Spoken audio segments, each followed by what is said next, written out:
Good morning students.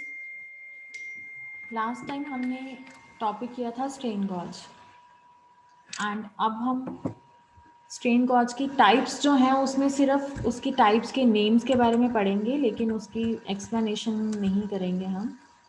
तो types of strain gauge में आता है wire strain gauge, foil strain gauge, thin film strain gauge and semiconductor strain gauge. और strain gauge हमने explain किया था, तो हमें उसका ये फॉर्मूला तक करना है। उसके बाद ये डेरिवेशन हमें नहीं करनी, लेकिन ये जो रिजल्टेंट है यहाँ से लेके यहाँ तक, ये रिजल्टेंट हमें याद रखना है। तो टाइप्स ऑफ स्ट्रेन गॉज के बाद आता है एप्लीकेशन ऑफ स्ट्रेन गॉज। अब स्ट्रेन गॉज कहाँ कहाँ पे यूज़ होता है? जनरली हम इसको फिजिकल क्वांटिटी यानी कि प्रेशर या डिस्प्लेसमेंट को मेजर करने के लिए यूज़ करते हैं। अब अगर हम बात करते हैं कि प्रेशर को मेजर करने के लिए यूज़ करते हैं, तो वो कैसे?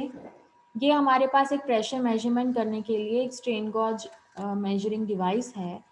इसमें हमने क्या किया हुआ है, ये एक तरह का एक फ्लेक्सचर एलिमेंट है, यानी इसको फ्लेक्सचर एलिमेंट इसलिए बोलते हैं क्योंकि यहाँ पे एक रॉड के साथ डायाफ्राम अटैच किया हुआ है जो कि प्रेशर को सेंस करेगा। तो बेसिकली ये हमने स्ट्रेन गॉज का जो ये फिगर बनाई हुई है, हमने ये प्रेशर को मेजर करने के लिए बनाई हुई है। अब यहाँ पे पहले हम इसकी कंस्ट्रक्शन देखते हैं। ये एक रॉड है जिसके ऊपर हमने डायाफ्राम लगाया हुआ है। उसके अलावा ये जो स्ट्रेन गॉज की वाइंडिंग्स हैं, ये आप देख रहे हो, ये winding, this one and this one, ये सारी स्ट्रेन गॉज की वाइंडिंग्स हैं। ये वाइंडिंग 1 एंड 2 है, ये वाइंडिंग 3 एंड 4 है। इसके अलावा ये पोस्ट रोड है, ये स्प्रिंग एलिमेंट है, ये माउंटिंग रिंग है।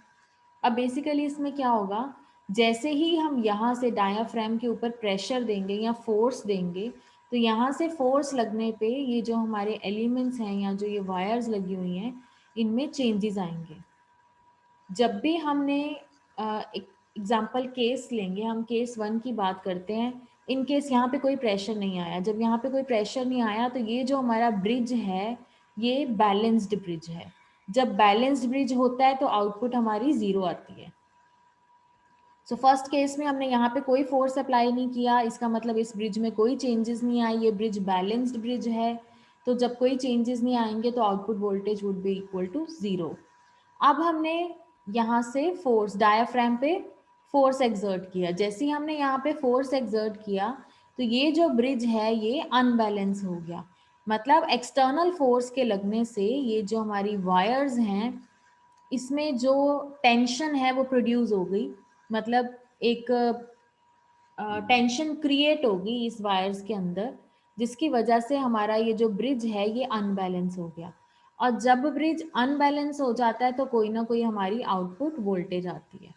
इसका मतलब यहाँ पे जो टेंशन है वायर्स के बीच में, या तो वो बढ़ जाएगी, दो वायर्स के बीच में जो टेंशन है बढ़ जाएगी, और ये वाली वायर्स के बीच में टेंशन डिक्रीज हो जाएगी। 1 एंड 2 के बीच में जब टेंशन इंक्रीज होएगी तो 3 एंड 4 के बीच में टेंशन रिड्यूस हो जाएगी, जिसकी वजह से क्या होगा, हमारा ब्रिज अनबैलेंस हो जाएगा। अब इस वायर की जो रेजिस्टेंस है उसमें भी चेंज आएगा, और इस ब्रिज के बैलेंसिंग में भी चेंज आएगा। तो जब यहाँ पे रेजिस्टेंस भी चेंज होगी इस वायर की, और ब्रिज ब्रिज जो है वो अनबैलेंस हो गया, तो हमारी एक आउटपुट वोल्टेज प्रोड्यूस होगी। और वो आउटपुट वोल्टेज कितनी होगी, जितना हमने यहाँ पे प्रेशर डाला था। तो जितना हमने प्रेशर डाला है उसके ही प्रोपोर्शन में हमारी जो है वो आउटपुट वोल्टेज जनरेट होएगी। और इस तरह से हम यहाँ पे प्रेशर को मेजर करते हैं। जितनी आउटपुट वोल्टेज है उसके उतना ही प्रेशर था। तो ये ट्रांसड्यूसर था, मतलब इसने फोर्स को किस में कन्वर्ट कर दिया, आउटपुट वोल्टेज में। और वोल्टेज जितनी आई है उसके अकॉर्डिंग हम अंदाज़ा लगा सकते हैं कि हमारा प्रेशर कितना था। नेक्स्ट आता है डिस्प्लेसमेंट मेजरमेंट के लिए। डिस्प्लेसमेंट होता है चेंज। अब हम डिस्प्लेसमेंट कैसे मेजर कर सकते हैं इससे, ये हमारा एक ब्रिज है। डिस्प्लेसमेंट भी एक तरह प्रेशर मेजर करने के लिए जैसे हम यूज़ करते हैं वैसे ही काम करता है। ये हमारा एक आउटपुट डिवाइस है जिसको हमने कैलिब्रेट किया हुआ है। कैलिब्रेट का मतलब कि यहाँ पे जो हमारा ये ब्रिज है ये बैलेंस्ड ब्रिज है। इसमें जो हमारी रेजिस्टेंस है हर आर्म के बीच में वो है 120 ओम से लेके 1 किलो ओम तक। और जो इनपुट वोल्टेज हमने दी हुई है यहाँ पे, ये इनपुट वोल्टेज जो हमने यहाँ पे लगाई है, दिस इज 5 to 10 वोल्ट के बीच है। और हमने जो यहाँ पे मीटर स्केल लगाया हुआ है, जो फुल स्केल आउटपुट जहाँ पे हमारी डिफ्लेक्ट होएगी that would be 20 millivolt to 50 millivolt. तो बाकी जो इसमें हमने मेजर करना है वो सेम उसी तरह से मेजर होगा जैसे ये प्रेशर में मेजर, सॉरी ये वाले डायग्राम में मेजर हुआ। तो ये जो प्रेशर मेजरमेंट और डिस्प्लेसमेंट मेजरमेंट का मेथड जो है वो सेम है, बस यहाँ पे हमने वैसे ब्रिज की बात करी थी क्योंकि ये एक तरह का 3D डायग्राम है और इसमें हमने उसको सिंप्लीफाइड डायग्राम के साथ एक्सप्लेन कर दिया। इसमें भी जब ब्रिज बैलेंस्ड है तो आउटपुट ज़ीरो आएगी और जब ब्रिज अनबैलेंस्ड हो जाएगा तो आउटपुट आएगी। और अनबैलेंस्ड कितना होगा, जितना हम इस पर प्रेशर देंगे, जितना प्रेशर देंगे उसके अकॉर्डिंग आउटपुट वोल्टेज जनरेट हो जाएगी। नेक्स्ट आता है टॉर्क मेजरमेंट। टॉर्क जनरली हम तब वर्ड यूज़ करते हैं जब हमने किसी एंगुलर डिस्प्लेसमेंट की बात करनी होती है या फिर हम सर्कुलर किसी स्केल की बात करते हैं। तो टॉर्क हम यहाँ पे बोलेंगे क्योंकि यहाँ पे ये सर्कुलर एंगल की बात हो रही है। तो अब इसमें स्ट्रेन गॉज कैसे मेजर करेगा टॉर्क को या फोर्स को? Torque is a type of force only. तो इसमें ये किस तरह से मेजर करेगा? हमने यहाँ पे एक रिजिड बॉडी है हमारे पास। रिजिड होता है एक सख्त और हार्ड बॉडी है जो इजीली मूव नहीं हो सकती। तो हमने यहाँ पे क्या करना है, एक फिक्स्ड बॉडी को हमने मूव कराने की कोशिश करनी है उसके एक्सिस के ऊपर। तो उतना ही हमारा फोर्स लगेगा, फोर्स वो जो लग रहा है दैट इज़ टॉर्क। तो वो टॉर्क प्रोड्यूस होगा जैसे ही हम इस एक्सिस पे इसको रोटेट करने की कोशिश करेंगे। तो हम वो टॉर्क कैसे मेजर करेंगे? जनरली 45 डिग्री वो रोटेट होता है जो हमारा ये शाफ्ट है या जो एक्सिस है। उसका एक फार्मूला है T is equal to pi G R power 4 minus small R power 4 upon 2 L. तो ये सब दिए हुए हैं। जी क्या है? रिजिडिटी, कितना रिजिड है वो, कितना सख्त है। आर इज आउटर रेडियस, ये शाफ्ट का outer radius is R, inner radius is small R. L is length of shaft, ये शाफ्ट की लेंथ कितनी है। और थीटा, कितना एंगल जो है वो डिफ्लेक्ट हुआ हमारे रोटेट करने से। तो अब हमें पता है जो हमारा एंगल है दैट इज टी। तो उसके अकॉर्डिंग हम इसको पुट करके इस फार्मूला के साथ वैल्यू को मेजर कर सकते हैं। अब इस डायग्राम की मेन प्रॉब्लम ये थी कि हमें यहाँ पे ये जो ब्रिज है इसके कनेक्शंस का पता नहीं लगता। मेन सप्लाई के साथ जब हमें इसको ज्वाइन करना है इस शाफ्ट को तो उसमें प्रॉब्लम आती है। तो हमने इसको एक ब्रिज सर्किट में, स्ट्रेन गॉज को हमने एक ब्रिज सर्किट में कनेक्ट किया। ये हमारा ब्रिज सर्किट है, इसमें हमने स्ट्रेन गॉज को कैसे देखना है। मेन प्रॉब्लम इस अरेंजमेंट के साथ ये थी कि इसमें ब्रिज को मेन सप्लाई के साथ कैसे कनेक्ट करना है और इसकी आउटपुट कैसे लेनी है ये देखना था। तो इसलिए हमने क्या किया, इस ब्रिज के साथ हमने स्लिप रिंग्स को ऐड कर लिया। 4 स्लिप रिंग्स हमने ऐड किए हैं। जो फर्स्ट 2 स्लिप रिंग्स हैं उसमें हमने इनपुट सप्लाई दे दी और 2 आउट, ये जो 2 हैं इसमें हमने आउटपुट दे दी। तो इसमें प्रॉब्लम क्या आती थी, पहले स्लिप रिंग्स नहीं थी तो हमें पता ही नहीं लगता था इनपुट कहाँ से ले आउटपुट कहाँ से ले। अब हमने स्लिप रिंग को ऐड करके इनपुट और आउटपुट के लिए इसको यूज़ करना शुरू कर दिया। और ऑल्टरनेटिवली हम इसमें रोटेटरी ट्रांसफार्मर्स भी लगा सकते हैं। जो फर्स्ट वाला होगा that would B for input और सेकेंड वाला जो होगा वो that would B use for output. So next आता है थर्मिस्टर। थर्मिस्टर जो है ये भी एक तरह का रेजिस्टिव ट्रांसड्यूसर ही है। थर्मिस्टर को हम थर्मल रेजिस्टर भी बोलते हैं और ये थर्मली सेंसिटिव रेजिस्टर होता है। थर्मल वर्ड हम यूज़ करते हैं जब हम टेम्परेचर की बात करते हैं। तो दैट मीन्स ये जो थर्मिस्टर है इसकी रेजिस्टेंस चेंज होगी जैसे जैसे टेम्परेचर चेंज होगा। अब थर्मिस्टर जो है ये सेमीकंडक्टर मटेरियल का बना होता है और मोस्टली जो थर्मिस्टर है वो negative temperature coefficient of resistance होते हैं। जब भी मैं वर्ड बोलती हूँ नेगेटिव कॉफिशेंट ऑफ रेजिस्टेंस का मतलब है ये इन्वर्सली प्रोपोर्शनल है। जैसे हमारा टेम्परेचर बढ़ेगा हमारी रेजिस्टेंस डिक्रीज होगी, जब हमारा टेम्परेचर कम कम होगा तो हमारी रेजिस्टेंस इंक्रीज होगी। तो इसको हम नेगेटिव कॉफिशेंट बोलते हैं। नेगेटिव कॉफिशेंट का मतलब होता है इन्वर्सली प्रोपोर्शनल। तो थर्मिस्टर जो है ये इन्वर्सली प्रोपोर्शनली काम करता है रेजिस्टेंस के साथ, इसीलिए हम इसको नेगेटिव कॉफिशेंट रेजिस्टेंस बोलते हैं। अब इसमें जो हमारा ये थर्मिस्टर है ये हाईली सेंसिटिव है टेम्परेचर के साथ। दैट मीन्स अगर हल्का सा भी टेम्परेचर में चेंज आता है तो थर्मिस्टर की आउटपुट वैल्यू चेंज हो जाती है या रेजिस्टेंस वैल्यू चेंज हो जाती है। अब जो हमारे थर्मिस्टर में रेजिस्टेंस की रेंज है दैट इज़ 0.5 ओम से लेके 0.75 मेगा ओम तक। इसको हम बहुत ज़्यादा वाइडली यूज़ करते हैं मेजरमेंट के लिए, काफ़ी सारी एप्लीकेशंस में यूज़ करते हैं। और टेम्परेचर मेजरमेंट के लिए इसको हम यूज़ करते हैं, जो कि -60 डिग्री से 15 डिग्री सेल्सियस तक मेजर कर सकते हैं। इसके नॉन लीनियर करेक्टरिस्टिक्स हैं। जब थर्मिस्टर का रेजिस्टेंस जो है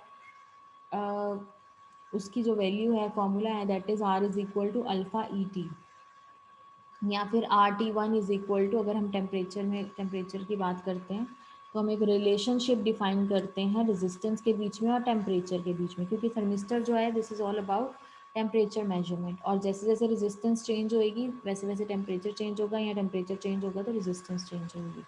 तो रेजिस्टेंस और टेम्परेचर के बीच में जो हमारा एक रिलेशनशिप है that is RT1 is equal to RT2 exponentially beta 1/T1 minus 1/T2। ये 1/T1 और T2 क्या है, एक हमने टेम्परेचर T1 ले लिया, एक टेम्परेचर T2 ले लिया। तो RT1 is for temperature 1 and RT2 is resistance of temperature 2। और बीटा एक कांस्टेंट है, यहाँ पे एक अल्फा कांस्टेंट था, यहाँ पे बीटा कांस्टेंट है। ये एक फॉर्मूला है थर्मिस्टर की वैल्यू को डिफाइन करने का। अब कंस्ट्रक्शन क्या है, अलग अलग तरह के थर्मिस्टर्स हैं हमारे पास। जैसे ये ग्लास कोटेड बीट है, ये ग्लास का बना हुआ है, ये रॉड का बना हुआ है, दिस इज डिस्क टाइप। तो अलग अलग तरह के थर्मिस्टर है। ये मेटल ऑक्साइड जो है इसमें जो हम यूज़ करते हैं वो अलग अलग मटेरियल के हो सकते हैं, मतलब मैंगनीज का भी थर्मिस्टर बन सकता है, निकल का बन सकता है, कोबाल्ट का, आयरन का, कॉपर का, यूरेनियम का। तो बेसिकली एक मेटेलिक ऑक्साइड स्ट्रक्चर होना चाहिए, मेटेलिक ऑक्साइड मटेरियल होना चाहिए जिससे थर्मिस्टर बने। तो काफ़ी सारे ये जो थर्मिस्टर की टाइप्स हैं, अलग अलग तरह की शेप्स हैं। अगर बीड की बात करते हैं, जो कि हमारा फर्स्ट वन है ए पार्ट, ये जो बीड टाइप बना हुआ है, पहले हम इसकी बात करते हैं। जो थर्मिस्टर बीड टाइप में है ये बहुत ही स्मॉल साइज़ का है, इसका डायामीटर भी 0.01 से लेके 1.25 mm तक है। बीड्स जो है ये solid glass rod may be sealed the tips of solid glass rod इसमें बनी हुई है, और एक प्रॉब हमने इसके साथ अटैच करी हुई है। ग्लास प्रॉप जो है, जो सेकंड टाइप है, इसके 2.5 mm का डायमीटर है और लेंथ 6 mm से 50 mm तक है। जो डिस्क है इसकी सिलेंड्रिकल शेप है, ये आप देख लो सी पार्ट जो है इसका, ये सिलेंड्रिकल शेप है, इसलिए जो इसकी डायमीटर है वो 2.5 mm से 25 mm तक है। रॉड टाइप का 1.3 से 4.4 तक है। So these are types of thermistors, and thermistors are used to measure the temperature, and temperature will be of negative coefficient of resistance. As temperature will increase, the resistance of thermistor will decrease, and if temperature will decrease, the thermistor resistance of thermistor will increase. So it is inversely proportional to each other. So these are the thermistor characteristics. सबसे पहला आता है resistance और temperature के बीच में। अब मैंने आपको अभी बताया कि नेगेटिव कॉफिशेंट है, दैट मीन्स जब टेम्परेचर बढ़ेगा तो रेजिस्टेंस कम होएगी, और जब टेम्परेचर कम होगा तो रेजिस्टेंस बढ़ेगी, और जब टेम्परेचर ज़्यादा होगा तो रेजिस्टेंस कम होगी। अब यहाँ पे आप देखो ये रेजिस्टिविटी है, दिस इज़ टेम्परेचर। जब हमारा टेम्परेचर 0 है तो रेजिस्टिविटी 100 है। जब टेम्परेचर और कम हो गया, -100 हो गया, तो रेजिस्टिविटी बढ़ेगी, दैट इज़ 10⁵. जब हमारा टेम्परेचर 400 हो गया तो रेजिस्टिविटी -100 होगी। हम यहाँ पे लेके चलते हैं। जब हमारा टेम्परेचर, जो थर्मिस्टर का जो टेम्परेचर है, जब वो 100 है तो इसकी रेजिस्टेंस 10 है। दैट मीन्स ये नेगेटिवली कॉफिशेंट है, इसीलिए ग्राफ नीचे की तरफ दिख रहा है। दूसरा आता है वोल्टेज और करंट के करेक्टरिस्टिक्स।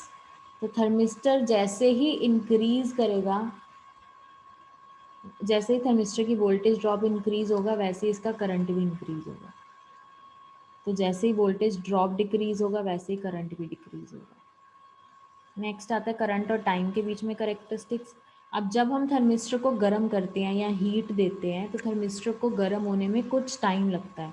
इसीलिए आप देखो ये जो स्टार्टिंग है टाइम की, ये स्टेडी है, थोड़ा सा धीरे धीरे धीरे धीरे बढ़ा, फिर यहाँ पे जाके ये बढ़ गया, ये भी धीरे धीरे बढ़ा है, फिर यहाँ पे जाके बढ़ेगा। तो वो कुछ टाइम लेता है पहले थर्मिस्टर हीट अप होने के लिए, ताकि उसकी परफॉर्मेंस जो है वो आप मेजर कर सको। अब इसके एडवांटेजेस क्या है, रग्ड इन कंस्ट्रक्शंस, मतलब ये इजीली आप इसको हैंडल कर सकते हो किसी भी तरह, ये स्ट्रॉन्ग है। चीप इन कॉस्ट, कॉस्ट कम है, और लार्जर सेंसिटिविटी है। मैंने आपको अभी बताया कि बहुत ही गुड एक्यूरेसी और रेजोल्यूशन इसका है। जितना हल्का सा भी अगर चेंज आता है टेम्परेचर में तो वो रेजिस्टेंस में चेंज आता है, मतलब हाईली सेंसिटिव है। और डिसएडवांटेज क्या है, नॉन लीनियर, इसके रेजिस्टेंस और टेम्परेचर के करेक्टरिस्टिक्स नॉन लीनियर है। अब एप्लीकेशन क्या है इसकी, हम इसको टेम्परेचर को मेजर करने के लिए यूज़ करते हैं। तो हमने क्या किया, यहाँ पे एक थर्मिस्टर लगा दिया, यहाँ बैटरी लगा दी, और यहाँ माइक्रो एमीटर लगा दिया जो कि इसके करंट को मेजर करेगा। जैसे जैसे टेम्परेचर में चेंज आएगा यहाँ पे वो मेजर हो जाएगा। तो थर्मिस्टर की जो रेजिस्टेंस है दैट इज़ 10⁻³ to 10⁻⁴ ओम, और लीड्स की जो रेजिस्टेंस है that is 0। Micro ammeter directly हमने कैलिब्रेट किया इन टर्म्स ऑफ टेम्परेचर, तो टेम्परेचर के चेंजेस जो है वो यहाँ पे नज़र आएंगे। जैसे हम यहाँ से वोल्टेज देंगे थर्मिस्टर को, जब वोल्टेज मिलेगी तो थर्मिस्टर हीटअप होने लग जाएगा। अब ये कितना हीटअप हो रहा है, कितना इस पर टेम्परेचर बढ़ रहा है, वो यहाँ पे हमें शो हो जाएगा इस मीटर पे। तो दूसरा हम इस तरह से भी इसको मेजर कर सकते हैं। दूसरा है ब्रिज सर्किट, ये जो हमने बनाया है। इसमें भी क्या हो रहा है, यहाँ पे हमने एक थर्मिस्टर लगाया हुआ है, ये रेजिस्टेंसेज हैं, एक यहाँ थर्मिस्टर लगा है, यहाँ थर्मिस्टर लगा है, ये माइक्रोमीटर है। तो जैसे आप वोल्टेज प्रोवाइड करोगे वैसे ही यहाँ पे चेंजेस आने शुरू हो जाएंगे, और जितना टेम्परेचर बढ़ता जाएगा यहाँ पे उतनी रेजिस्टेंस डिक्रीज़ होती जाएगी इसकी, और रेजिस्टेंस के डिक्रीज़ होने के साथ साथ आप यहाँ पे माइक्रोमीटर पे इसका टेम्परेचर मेजर कर सकते हैं।